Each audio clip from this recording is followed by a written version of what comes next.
People of Africa have a certain kind of trust towards Ibrahim Traore, a certain kind of trust. And this trust they have upon this young man, it can never even, supposing today you come and tell me, Ibrahim Traore has uh, has killed someone. Do you know I may not trust you? I may not trust you at all, at all, at all, at all. Why? Because Ibrahim Traore has already fashioned himself. He has fashioned himself to be a man who does good things. And when we want to define Ibrahim Traore, we define him in a good way. Because the display, the manner to which he has displayed himself, it shows that this guy is made, he is molded to be doing good things. Okay? And that is why when good people mess around, people don't criticize them. What do? They tell them that was a mistake, next time you'll do better. Okay? They don't even stand and start begin criticizing this person. Oh, you did this, you did that. No, they don't do that. In fact, they encourage this person, telling them, next time you'll do better. Ibrahim Traore has already gotten to a position where if he mess around, nobody will say anything bad towards him. Nobody will criticize him. Instead, we shall pray for him and say,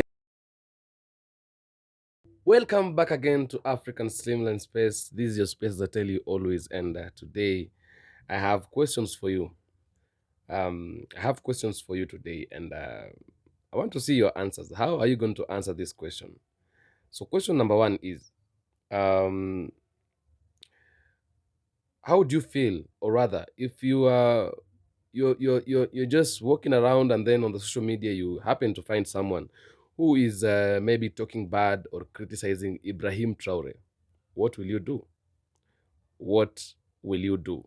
Will you react positively or negatively? Or will you get angry or not? If yes, you'll get angry. Tell me why. If no, you'll not get angry. Tell me why. Question number two. Uh, if you happen to find somebody opposing Ibrahim Traore, this person is just opposing Ibrahim Traore. Anything Ibrahim Traore says, he opposes. He is just against. He or she is just against Ibrahim Traore. It doesn't matter what he says, but anything he tries to speak or says, this person is just against him. What will you do? Will you get angry on this person or not? If yes, tell me why. If no, tell me why. Question number three. If you have a friend who hates Ibrahim Traore, or if you meet someone who hates Ibrahim Traore, will you love that person or will you hate that person? If yes, you will hate him, tell me why. If no, you will not hate him, tell me why. 3 questions, 3 answers, and 3 reasons. You can shorten it as much as you can, as long as you just give the answer. Let me see in the comment section what do you have to say. And that one throws me into my video today and into the topic of the day right here, right now. The strength of Ibrahim Traore, some of us, we don't know and we might not be able to understand. Because people are just talking and you hear maybe people saying, this guy, this guy, this guy, this guy, this is doing this and that. And I sat down and I was thinking, this guy, he is someone who understands what he's doing, and he has his IQ and his thinking is so exceptional and distinct. Okay. And so everything he does it in a very distinctive way, in a very distinctive manner. And therefore, being able to study him and being able to overcome him, it's very, very, very difficult. Take, for example, when he was visiting Ghana, it was a turned down invitation, but he turned up himself. He was invited, he turned down the invitation, but himself turned up the next day. Okay? So he is someone who he is very clever, number one. He is very intelligent. The level of intelligence of Ibrahim Traore is top, and you cannot compare him with any other person. Right now, we have leaders in Africa who have gone to school. They are very clever. Like, for example, the most educated president in Africa is President William Ruto. He is one of the most educated presidents in Africa. And even when you listen, you sit down and start listening to the speech of Mr. Ruto. When that guy speaks, you will understand there is some kind of knowledge with this guy. It is only that he is ignorant and he is proud of himself and he doesn't care about people. He does what he wants and he doesn't want anybody to say anything or to oppose him. But he's one of the most educated presidents in Africa. Now, with all that knowledge he has, and let me tell you something. If President Ruto today decides to do right, if today President Ruto wakes up and decides, I'm going to do right, Kenya would be very far. And he can be the talk of Africa. I'm telling you the truth. Because that guy has got a lot of plans. That guy, if he can be able to implement the plans he has, if he can be able to do everything he speaks every day, then Kenya can be somewhere else. It can be competing even with the world. Because that guy he has skills and he has the knowledge that it's needed. He has, like, I don't think if there is anything that Ruto cannot do if he decides to do it. He knows very well and he can do it, but he is just greedy and corrupt. I think that is why he is who he is.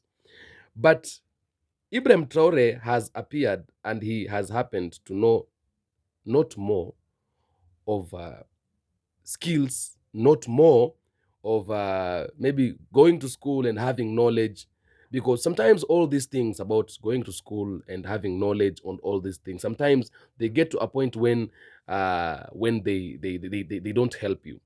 Sometimes you need to have a certain heart, you need to have a certain personality, you need to have a certain caliber that drives you and that puts you on the right lane, okay, puts you at a place where people want to see you. Okay, sometimes you don't need to have gone to school, sometimes you don't need to have acquired a lot of education to be able to lead people. Sometimes I think leadership is something that is builded inside. It's an inbuilt character. Eh? People born with it. Okay, and again, when we say it's an inbuilt character, some people might feel short of this character. Maybe they would feel maybe God never placed that character in them. But again, as much as leadership is an inbuilt character, as per me, leadership also can be acquired. It can be acquired. You can make yourself a good leader even if you are not a good leader. Okay? You can make yourself, if you have the ambitions of being a good leader, you can make yourself a good leader even if you didn't have that intentions, or rather, it wasn't part of you. Being a good leader wasn't part of you. You can acquire good leadership, the skills and the characters, and make it part of yourself. Okay? So nobody should feel short, or nobody should say that God created me without these leadership calibers, and so therefore I'm not supposed to be doing what the people who were created with an inbuilt character of leadership are doing. Okay, so everybody can have it. And now, Ibrahim Traore knows a little skills, and this one, they are called skills of life and rules of life. When you want to do anything and succeed, there are some things you just have to do. Whether you have money, whether you are rich, whether you are poor, whether you don't have money, whether you've gone to school, whether you are illiterate, there are some things in life when you do them, the possibilities and the potentials of you being a success are very high. Okay, very high. When you do some things, number one, do you love people? Number two, do you care for people? What's your level of integral speaking? Okay, does your integrity suggest that you can be someone good? Because I asked 3 questions when we were beginning this session, and I asked those questions with a reason. Right now, nobody can be able to withstand anybody who is fighting Ibrahim Traore. Nobody. Anybody who starts fighting Ibrahim Traore right now, every black people will be against that person. Do you know why? Because number one, Ibrahim Traore created trust. He built trust. Trust is something you need to build. Trust does not arise with a day, with a single minute. Okay? Trust is something you build. Okay? You take time to build. And fortunately Fortunately, not unfortunately, fortunately, Ibrahim Traore took a very short time to build trust between him and the people of Africa. Not, not Burkinabe people of Africa as a whole. That's what I tell you every day. He took a very short time to build trust between him and the people of Africa. And so people of Africa have a certain kind of trust towards Ibrahim Traore, a certain kind of trust. And this trust they have upon this young man, it can never even, supposing today you come and tell me, Ibrahim Traore has uh, has killed someone. Do you know I may not trust you? I may not trust you at all, at all, at all, at all. Why? Because Ibrahim Traore has already fashioned himself. He has fashioned himself to be a man who does good things. And when we want to define Ibrahim Traore, we define him in a good way. Because the display, the manner to which he has displayed himself, it shows that this guy is made, he is molded to be doing good things. Okay? And that is why when good people mess around, people don't criticize them. What do? They tell them that was a mistake, next time you'll do better. Okay? They don't even stand and start begin criticizing this person. Oh, you did this, you did that. No, they don't do that. In fact, they encourage this person, telling them, next time you'll do better.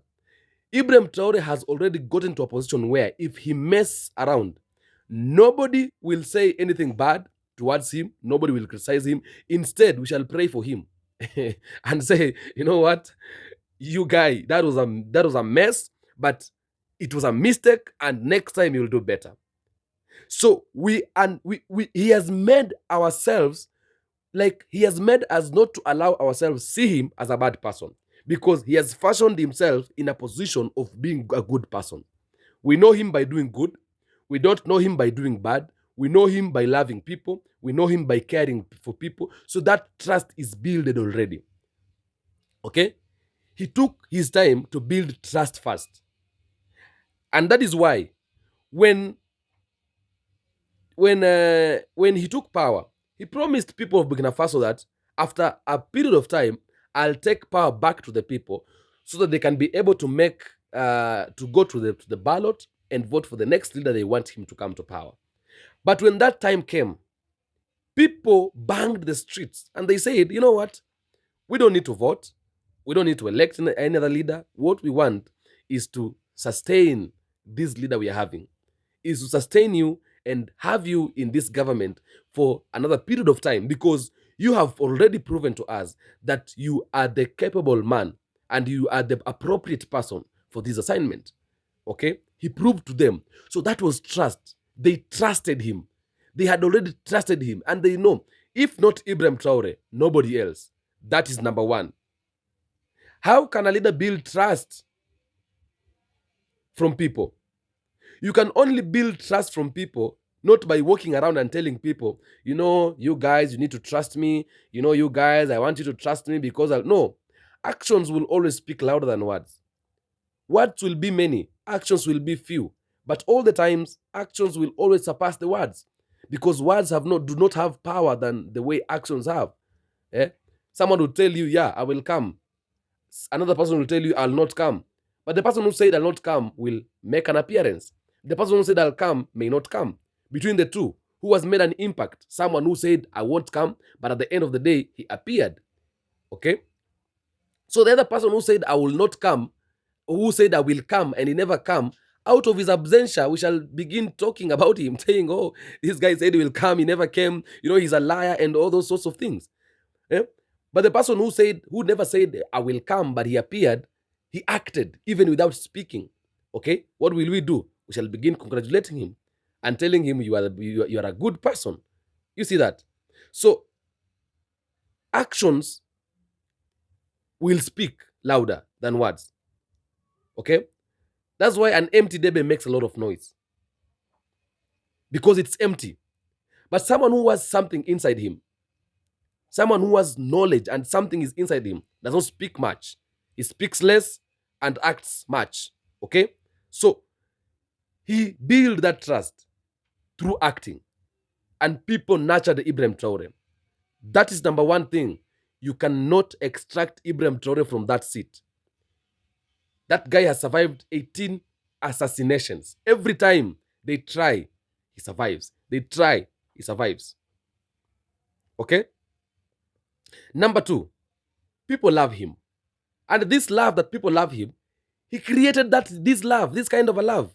People did not love Ibrahim Traore because he is black, or rather because he is called Ibrahim Traore, or rather because he took the government. No, people loved Ibrahim Traore because of what he is doing to the people.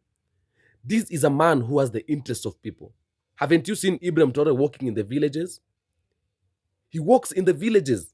He meets poor people. He talks to them. He speaks to them. He shares issues with them, trying to understand what are the things, the challenges you are facing. How can we solve it? How can we come about it? How are we going to make? How are we going to implement issues and strategies to make sure we are overcoming these challenges that we are facing? He does not choose to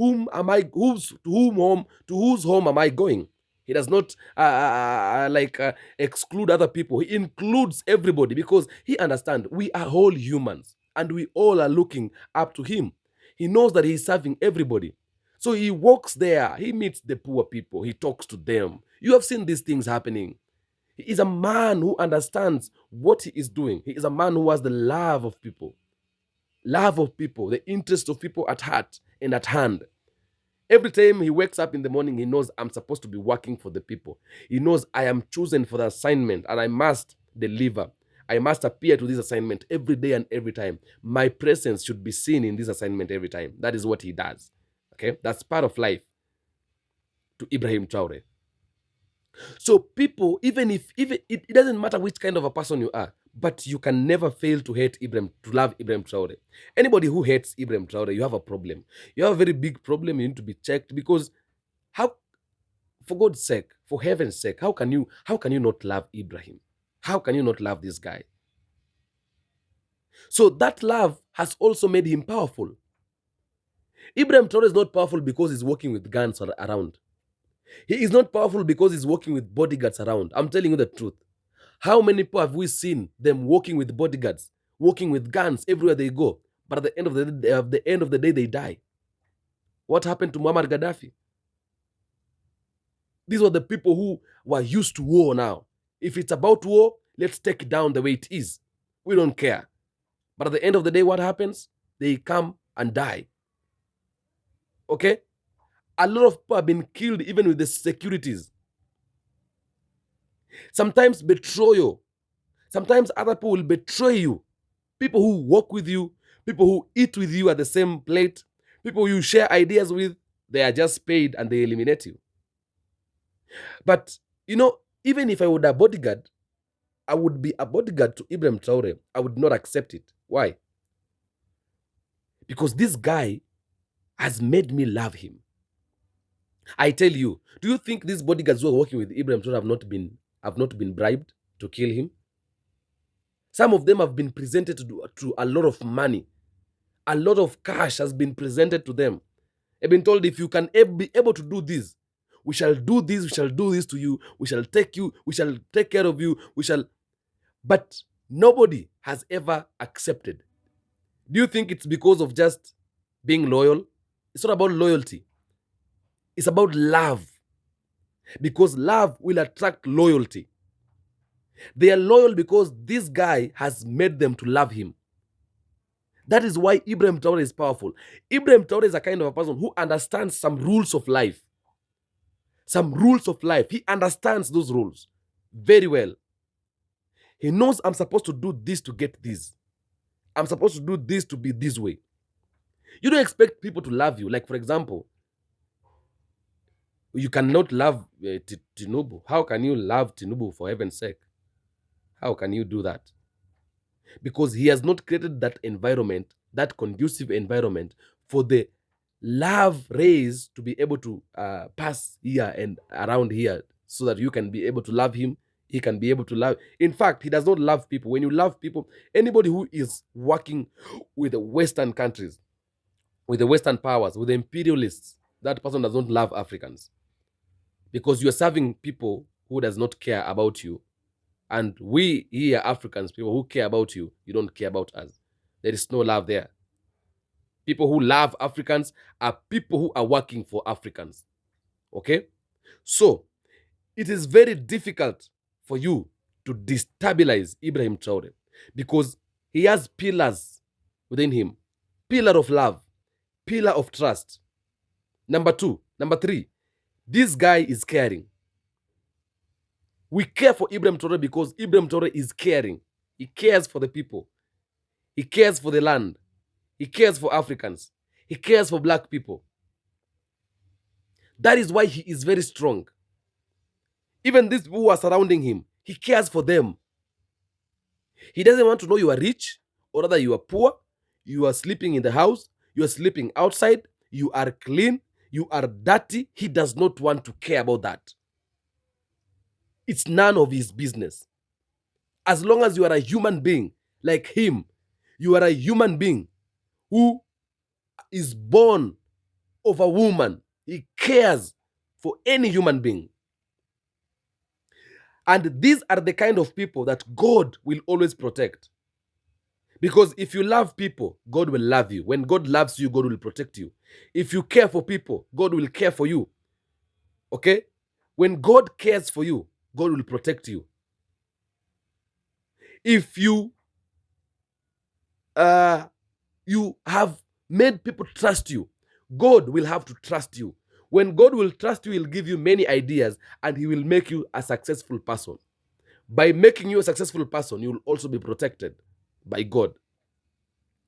Of course, Ibrahim Traore protects people. He protects the resources of people, the properties of people, the resources, the minerals, the wealth. He protects them. He does not want any foreigner to come to Burkina Faso and mess up around with the people that belongs to with the resources, the assets, the properties that belongs to the people of Burkina Faso. He does not want that to happen. And by doing that, people will also protect him. Right now in Burkina Faso, every single person is protecting Ibrahim Traore. Not only military, but every single person. Every black people, they protect this guy because they know this guy, what he is doing is only loving, caring, trusting people. And he has the interest of people at heart. And therefore, nobody can allow anything bad to happen to Ibrahim Traore. So this guy might not have knowledge. This guy might not have guns. This guy might not have big bodyguards and a lot of those things. But this guy might never die. I'm telling you the truth.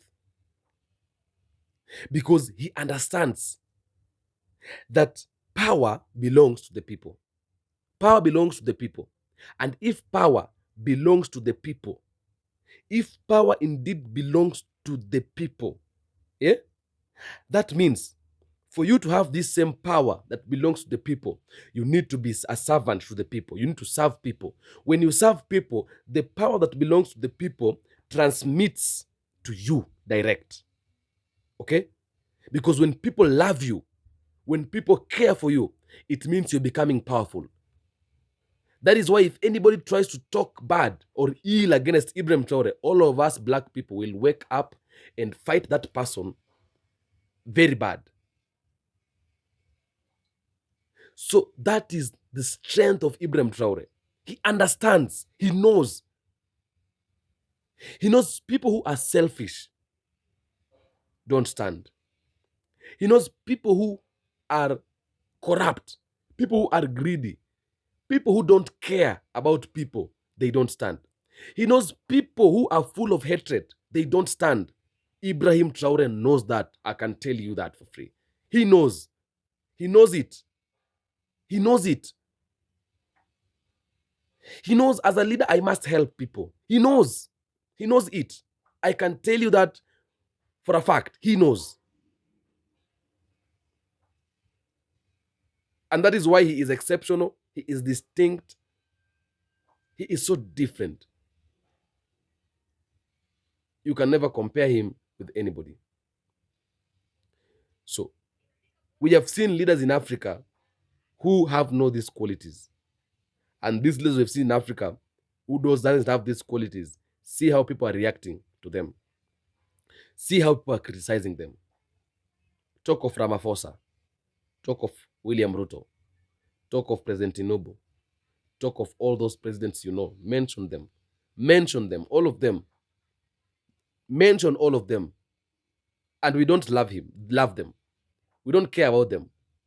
Whatever they want to do from now henceforth, sincerely speaking, let them just do. We have our president and the king of Africa. That is whom we are looking forward to. And we believe that one day he's going to lead Africa to its freedom. That's what we know. Do let me know what you have to say on the comment section. I'll do my best to make sure I'm reading them and commenting them where possible. And thank you so much for tuning in African Streamline. This is your space. Whenever you find yourself in African Streamline, I say always consider it home, because this is your space, not my space. It's a space that belongs to all black people. So when you find yourself here, just know that you are at home, and feel free to say anything. Feel free to open your mind and then give your comments, how you feel, how you want people to know. People will read them. I'll do my best to read them and reply them where possible. As I say always. As I say always also, Africa is home, Africa ni nyumbani, and anybody that loves Africa, anything that concerns Africa concerns me and you as African people from Caribbean, from diaspora, and from Africa in particular. All right. Adios, guys.